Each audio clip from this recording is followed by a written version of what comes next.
Hello नमस्कार साथियों। आज की इस वीडियो में मैं आपको क्लास 12th हिंदी के most important subjective question answer बताने वाला हूं, जो आपके बिहार बोर्ड एग्जाम के दृष्टिकोण से बहुत इंपॉर्टेंट है। इसी वजह से आप लोग इस वीडियो को ध्यान से अंत तक देखेंगे। तो इसका प्रथम क्वेश्चन है कि उषा शीर्षक कविता में आराम से लेकर अंत तक की टीम भी योजना के गति का चित्रण कैसे हो सका, स्पष्ट कीजिए। इसका आंसर लिखेंगे, उषाकालीन आकाश की सुषमा देखते ही बनती है प्रातः का नभ बहुत नीले शंख जैसा दिव्य और प्रांजल था। भोर का नभ राख से लिपा हुआ गीले चौके के समान पवित्र था। भोर का नभ वैसा था जैसे बहुत काली सील जरा से लाल केसर से धुली हुई हो।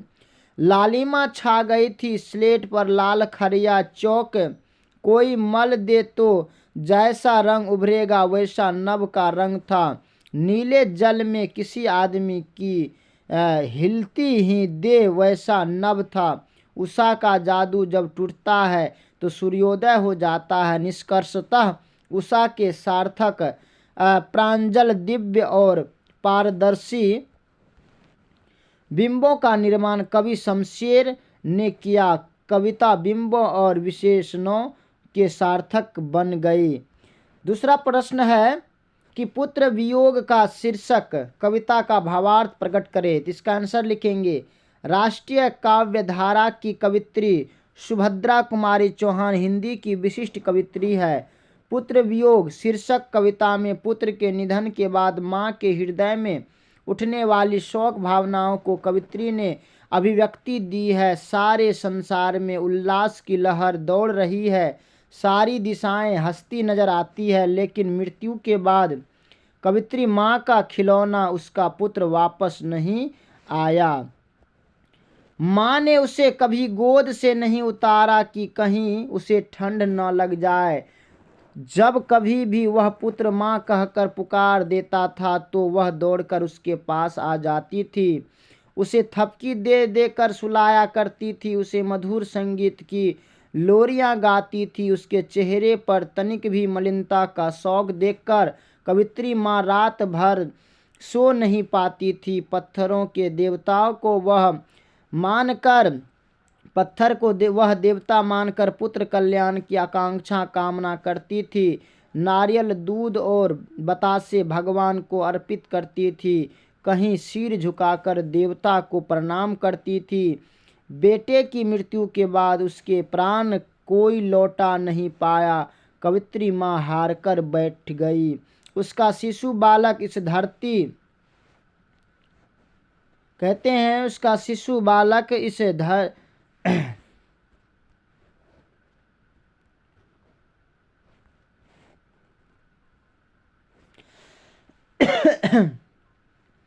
से उठ गया। कवित्री माँ को पल भर की शांति नहीं मिल रही, उसके प्राण विकल है, परेशान है। माँ का धन उसका बेटा आज खो गया, उसे अब कभी पा नहीं सकेगी। माँ का मन पुत्र के निधन पर हमेशा रोता रहता है।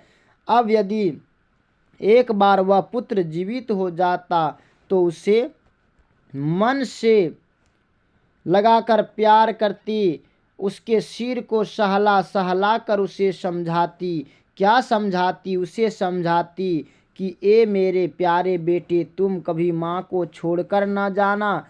संसार में बेटा को खोकर माँ का जीवन जीना आसान काम नहीं है। पारिवारिक जीवन में भाई बहन को भूल जा सकता, पिता पुत्र को भूल जा सकता, परंतु दिन रात की साथिन माँ अपने बेटे को कभी नहीं भूल पाती, वह अपने मन को नहीं समझा पाती। पाठक के हृदय में करुणा का संचार करने में पुत्र वियोग शीर्षक कविता सफल है। यह एक श्रेष्ठ शोक गीत है। सरल सहज शब्दों में से श्रेष्ठ शोक गीति कहा जा सकता है। नेक्स्ट क्वेश्चन है कि पुत्र वियोग का शीर्षक कविता का भावार्थ।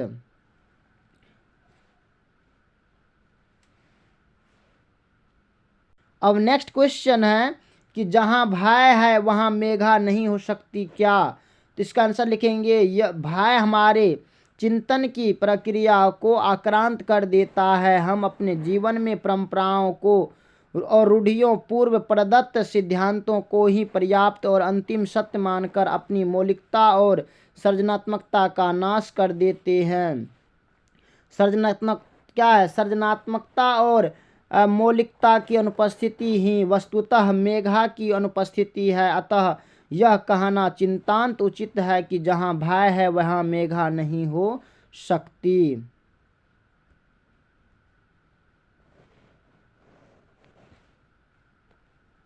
अब नेक्स्ट क्वेश्चन आपका है कि ग्रेगिन क्या है, तो उसका आंसर लिखना है कि ग्रेगिन पैर में किसी नुकीली चीज के चुभ जाने से फैलने वाली जहर से उपजा हुआ रोग है। प्रायः इस रोग से ग्रस्त व्यक्ति के पैर काट देने पड़ते हैं।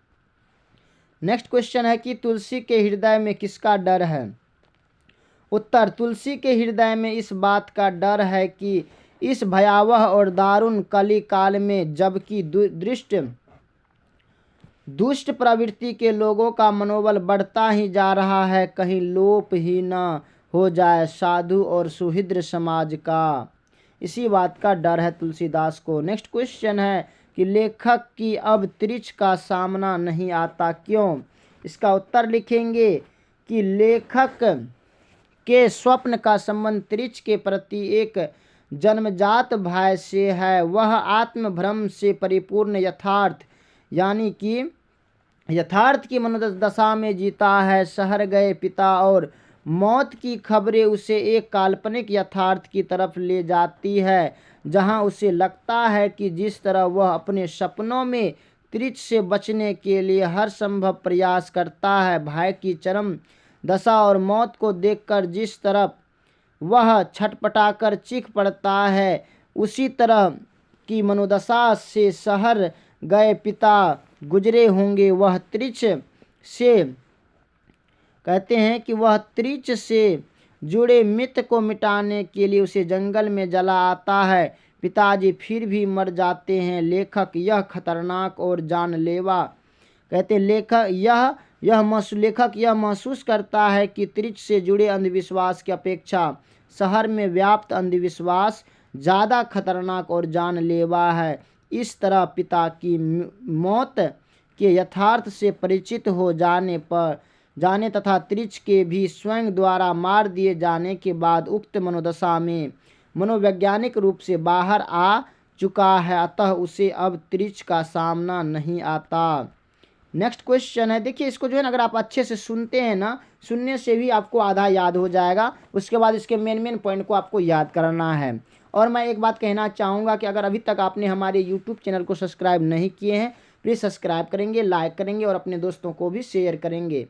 नेक्स्ट क्वेश्चन है कि अपुन खात नंदमुख नावत सो छवि कहत न बनिया, तो इसका कैसे आंसर लिखेंगे?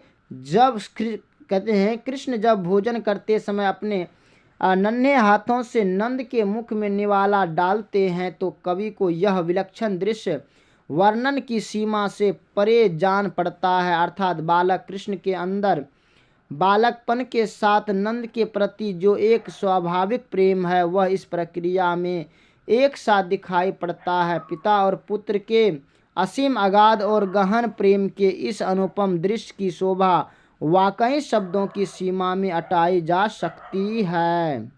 तो माय डियर स्टूडेंट्स, इसमें जितने भी हमने क्वेश्चन बताए हैं ना, ये आपके बिहार बोर्ड एग्जाम के दृष्टिकोण से बहुत इंपॉर्टेंट है। इसी वजह से इस क्वेश्चन को अपने से लिखने का प्रयास करेंगे। बाकी आपको ये वीडियो कैसा लगा आप हमें कमेंट में बताएंगे। अगर आपको अच्छा लगा होगा तो प्लीज़ आप हमारे यूट्यूब चैनल को भी सब्सक्राइब करेंगे और अपने दोस्तों को भी शेयर करेंगे। बाकी so thanks very much, all the best. फिर मिलते हैं आगे की वीडियो में, तब तक के लिए जय हिंद।